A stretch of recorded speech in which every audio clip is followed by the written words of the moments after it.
Right, it's time for a homebrew Wednesday. I haven't done one for a while. We've got a few little bits to talk about. Just done another couple of videos, but they'll be coming up at a separate time. But I thought, while I've got the camera out, it's worth chucking it all on one. So at the weekend, I'm going to be brewing. I've just purchased another kit, but it's not a beer kit as such. It's an all grain kit. So we've got a big bag of grain there. And I'm going to attempt to brave it and do a brew in the bag in the flat at full volume, which is probably going to be quite tricky because the grain bag will be dramatically heavy compared to the small batches I've been doing, and I don't have a hook or a winch or anything like that, but we'll see how it goes. That's going to be Saturday. I did purchase something to keep the bag off the element, and that is it's a roasting rack for your chicken, and for the buffalo boiler it fits perfectly over my my hop stopper, which is just a bit of copper pipe with holes drilled in it that fits down, and the element in the buffalo boiler, some of you might know, is just like a little round disc in the middle, but that fits either side of it and has enough clearance underneath to allow my hop stopper through. So hopefully it'd be enough just to stop the bag touching the element, and if it does drape over the sides, that part doesn't seem to get hot enough to burn it anyway. So we're going to give that a go. I did also find out that a pizza tray that you get from Tesco's and whatnot in the UK will fit in that boiler as well, that size, and also my 33 litre pan. If the bag gives me grief tomorrow, I'm going to probably put that on top of that so it creates, you know, another thing, another layer. What else? I've made another purchase. I've got a tap for my keg now, which fits directly onto the keg. I've done a separate review for that because I think it deserved it, because there was a couple of little points I wanted to talk about. So rather than talk about that here, you'll see another video for that. That's the beer I've just poured off of it. Very murky, but very tasty. I'm going to tack on a beer review at the end of this. Apparently today is Stout Day, or National Stout Day, and I still have Aunt Rogerson's Russian Imperial Stout to try. So I did have his Clash IPA, stroke Punk IPA, and did a review of it and that, but I kind of did a review of it after I'd drunk 2 or 3 of mine, and then I did my review, and then I kind of felt that I didn't do it justice because I'd kind of attacked my taste buds with all the hops and then tried his and kind of not put it down, but felt it lacked on the hop frontage.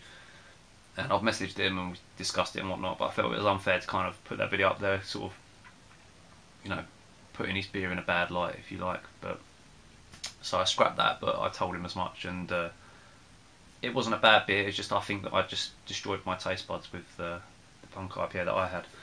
So I'm going to do the Russian Imperial Stout in a bit. What else was I going to say? A couple of shout outs. I've had quite a few subscribers recently, which is quite good. I'm nearly at the 400 mark, which is quite fantastic. A lot of feedback from the Punk IPA kit. 2 chaps, Stephen Wells, I know he's bought one and he's brewed it up, and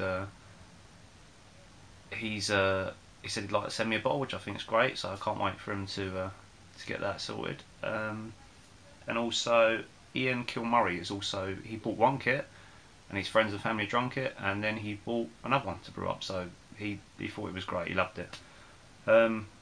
I think I've got about 2 or 3 bottles left of the one that I did with the Vermont ale yeast. So I've got a few left. Quite sad to see it go, but yeah, I'll be a bit upset when it's all gone. A beer for snobs, apparently, but there you go. Also, one other shout out was a chap called Shane, which I've seen just pop up recently because of following Fullers on Twitter. They retweeted a video that this chap had done, and his channel's called Real Simple Brewing, and there's only one video up at the moment, and he's put in the comments that he tends to put more, but it's really good. It seems really professional, just the way it's cut and edited and that. It's real good stuff. He brews up a pale ale, talks about Fuller's Pride. It's a great video. I'll link it down onto my channel on that bit. It's well worth a watch. If he carries on doing videos like that, he's got me as a subscription for life, because it was very entertaining, very well put together. So, you know, cheers to him. So, what else have I got coming up? I purchased some more CO2 bulbs for my CO2 charger. I don't know if they're actually going to work yet because there's a little. It's very fussy, the charger, what ones it will and won't take and that. But I'm going to do a separate video soon about the whole keg setup and what's the best kind of CO2 bulb to use in it and whatnot. So that will follow on soon. I think that's about it. I think I'm going to crack Ant's beer open and give that a go. Right, it's time to try Ant Rogerson's Russian Imperial Stout. 8%. I'm guessing this must be Mark II. I've had a Russian Imperial Stout from Ant before. I've poured it off camera. Purely because he said to chill it down. And I didn't. It's sort of coolish temperature. And I think the last one was quite lively. This does seem to have quite a bit of carbonation, but it poured in one go, so it's forming a very big head, and it's getting loads of bubbles rushing up. I've had to suck the foam down a little bit, and I have to admit it's very tasty already just from the foam.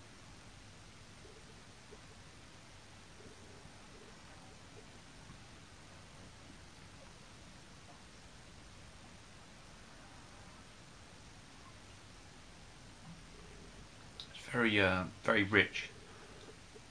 It definitely tastes like an 8% beer. It tastes strong and hearty, but on a cold day like today, it's quite. I'm getting a lot of the roastiness, but I'm getting a little bit of sweetness as well, which brings me to the fact that in a couple of weeks' time I'm going to brew up a milk stout. I do like stouts, but there's good and bad ones. Kit ones are definitely a no-no. I think kit stouts just don't work personally for me, but there tends to be a synthetic fakeness in the malt that comes through. You don't get the roastiness. And milk stouts are few and far between. You don't get a decent amount of them. I mean, the best ones that I've had are Old Dairy, the Left Hand Brewing recently, fantastic. Mackeson's you can get in the supermarket, but everyone says it's not what it used to be.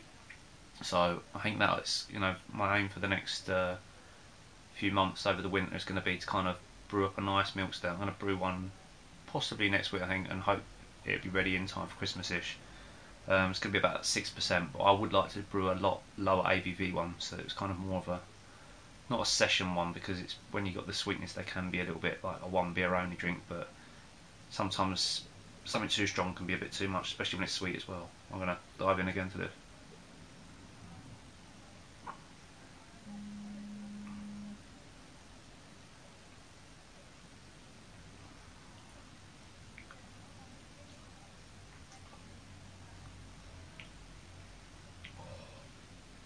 I can't believe the carbonation. It is crazy, but it's not rushing out anymore.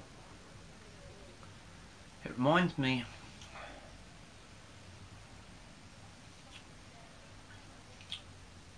I'm trying to think, there's a commercial beer I've had, Imperial IPA, that tastes bang on. I've got to admit, it is really nice. The only danger is it's too moreish. I think on that 8% I could get a bit silly.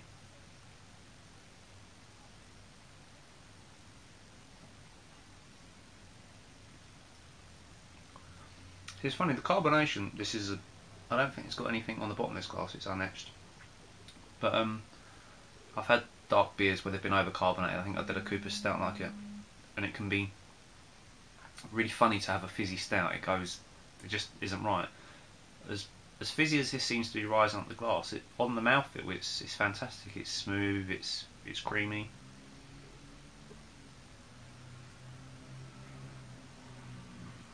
Looking at it would give you visions that it'd be like Coke in the mouth, like it'd be really fizzing, but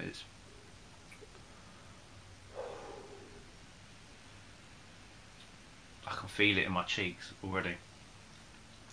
Like I'm gonna get a hue like a drunkard.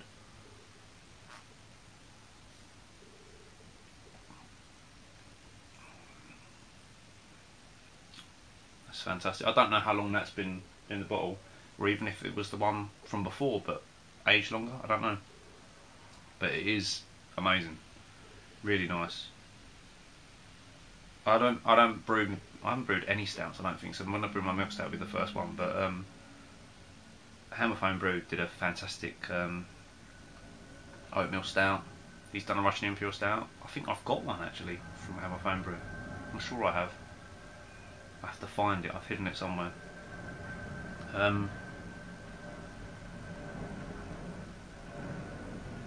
But that is fantastic. Maybe I'm just a little scared of brewing them because I had such bad success with stouts in the past.